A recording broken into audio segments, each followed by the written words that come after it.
All right. So I'm here today with Mr. Stark, who is the media specialist at Savannah High School. Thank you so much, Mr. Stark, for allowing me to interview you today. Not a problem. Okay, so first question. Prior to becoming a school library media specialist, what did you do? So I was a school teacher for, I think, like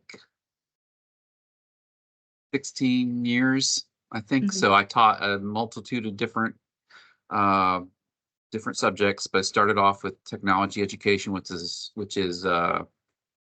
it's a older curriculum that is no longer being used. It was absorbed by the engineering program in the state of Mhm. Georgia. So it kind of all came together. But and then from there, I taught web design, business. I was in the business ed CTAE for a while, teaching business ed, um, web design, and programming and those types of things. Oh, So I wow. did that for a few years. How much? Okay, and from there I went to a media specialist position, and then into the district level, and then back to media specialist. Gotcha. Okay, what inspired you to pursue a degree in school library media? So for me, it was not as much about the books as much as it was about my love for technology and my career, which basically evolved around assisting others and teaching others about technology and so on. So that was the main thing. In Richmond County, the media specialists at that time were responsible for a lot of the tech work that was being done in the school, even though that's really not what our jobs are about. Mhm. And so with that, that's why I pursued the degree and ended up moving into the media center. So yeah. Gotcha. Where did you receive your training or degree? So the first my master's degree was from Georgia Southern University, and then I got my specialist, and that was the dual certification. So I went ahead and actually was media certified and instructional technology certified with that degree, and then completed my specialist degree at Valdosta State University Gotcha. in instructional technology and media. Okay. How do you determine the collection needs of your library? It's the process of talking to the faculty, to the students. So we will we'll send out forms to get a feel for what teachers are wanting and then for what the students would like. And we always keep those available in case we do have extra funds that come up. Mhm. From there, I work closely with Follett. I like working with Follett, and Follett has a program where you're able to, because we use Destiny, they can go in and look at your entire collection. And I just give them a budget of however much money we have to spend. Mhm. And they'll create a list based on the needs that I say, well, we'd like to see more in this area or more in another area. Follow will help build that collection list. And then I'll go back through and fine tune it before submitting it.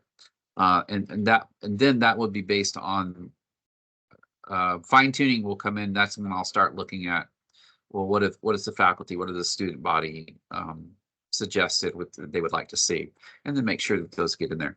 We also replace books, Mhm. so we keep if we've got really popular books that are getting worn out, then those will also be, we've got a list that we keep, and we want to make sure that those get replaced so those books can keep being checked out. But that's kind of the process. So I work very closely with Follett and use the tools that they make available to make my life a lot easier because it's you know it would take a long time to come up with a list of books for when you're trying to spend $2,000 or $3,000. Right. So yeah. Gotcha. Talk to me about your background in technology prior to becoming a media specialist. Kind of already did that, but I'll do it again. Yeah. Let me tell you a little bit more about technology education, because what was important about that particular curriculum in Georgia, which I really, really like, I think it was a mistake for them to get rid of it. It was modular education, which allowed the students to come in, and when they took the course, they would move from station to station over a period of usually 2 to 3 weeks. We would Mhm. rotate, and everybody would move to a new station. It gave the kids an opportunity to learn a lot of different things: CNC manufacturing, um, desktop publishing, audio, video. So, but the unique thing about that is originally those labs were really depended upon companies that created the curriculum and sold all the equipment. But what you found out very quickly is that a lot of times those things would break, or Mhm. you would want to create new stuff. And that's where the training and the education I got at Georgia Southern for technology education came into play, because they really helped us learn how to create that curriculum on new technology to continue to keep that lab up to date. Um, and cover things that were happening, because technology, it keeps moving, Right. and new stuff comes in all the time. um, and I have taken that and incorporated that into the position that I'm in now, because as an instructional technology person, it's kind of the same thing. You're looking at, well, how can we use this tech in the classroom properly, Right. where it's actually being used as a tool to engage learning, as Mhm. opposed to somebody using their smartboard as a chalkboard, Right. right? So that's kind of the difference. So yeah, that's uh, the first half of my career was based in tech ed. So that's all that I did, was work with new technology and writing curriculum for them to try to keep my lab, you know, on Mhm. the cutting edge. So that was a majority of all my experience. Gotcha. Thank you. What I role feel do like you I'm being play? interviewed for a job. Oh, sorry. No, it's okay though. These are the kind of questions a lot of times you'll hear. You're right, because I was in your interview as well. These Ah, were kind of the questions. What role do you play? Oh no. As far as reading for pleasure, what genre do you enjoy? fantasy. But Fantasy. I also like autobiographies. So I'll read history, autobiographies, um, but usually like fantasy or science fiction. Gotcha. Yep. Okay.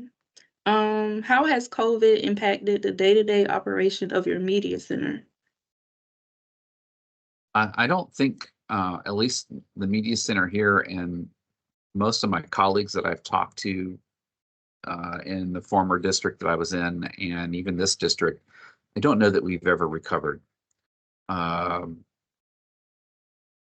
it's very disappointing Right. that there's such an emphasis put on the technology side of things when it comes to reading.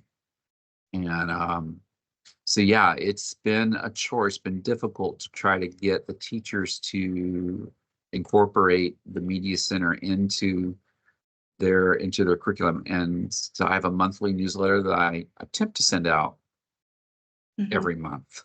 Yeah. It doesn't always get put out, but a lot of times it does. And in that, I usually highlight the new technology, the different things that we have available, and encourage teachers to utilize the media center, even if it's just to have them come in and get a break from the classroom, Right. work in there, and then if they have extra time, they can check out a book. Yeah. But we're not seeing that. And so I think, back to your original question, I'm afraid that at the moment, at least, it's a battle that's still being fought. And it's one of there's so much data and studies out there that support that everybody retains and comprehends information better when they're reading off of like a real book, or Right. whatever, as opposed to reading off of a screen. Right. And that's what I'm trying to get across to my teachers. So yeah, it's been a little difficult. I would say circulation is way down compared Mhm. to before, pre-COVID. Gotcha. Do you have an aide or a paraprofessional? And if so, what are your expectations of that person? Yes, I do. I actually have two. One that we kind of share. I share two, actually. One I share with early college, but she's only part time. And then the other one is half time as well. for Savannah High School, and but she works another position in the school system. So I actually have basically one full-time clerk, but they're split between two people, uh, split between the week, without through the. Yeah. But my expectations for them is really to help take care of uh, the day-to-day stuff as far as circulation goes, checking in and checking out books and resetting passwords, freeing me up to be able to work with teachers one-on-one Mhm. and hopefully be able to do lessons and that types of stuff, which so yeah, the expectations are there just essentially to take care of the things that frees me up to be able to do other things that to meet teachers' needs, Gotcha. whatever it might be, whether it's the technology side of things where they're holding down the circulation desk so I can go out to the classrooms and actually work with teachers and so on. Right. Well, And we're they do a done great with job, you. by the way. You did. I'm a very We're blessed man with my clerks. you I am. are. You are. Um, we're done with your interview Oh, for is that this it? job. Okay. All right. Did I Yeah. get it? What do you Yes, you think? did. You Am I did going to get awesome. hired? Yes. Thank you, Mr. Stark. All right. Good deal. All right. Okay. Bye-bye. Bye.